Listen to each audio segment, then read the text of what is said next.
నిన్న ముఖ్యమంత్రి మాట్లాడుతున్న ఒక మాట అన్నాడు, పశుపతి అన్నాడు.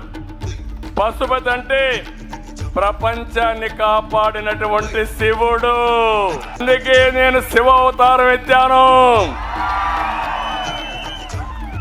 నేను ఆ మాట కూడా అంగీకరిస్తున్నా.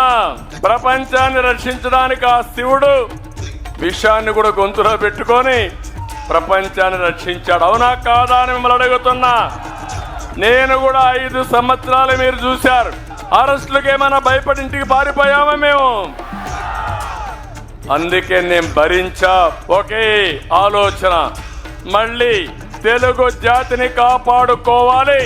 అవసరమైతే ఎలాంటి విమర్శలు చేసినా, ఎన్ని దాడులు చేసినా దాడులను అధిగమించడమే కాకుండా బుల్లెట్ మారిగా దూసుకుపోయి ఈ రాష్ట్రాన్ని కాపాడుకుంటామని చెప్పి నేను మీకు తెలియజేస్తున్నా.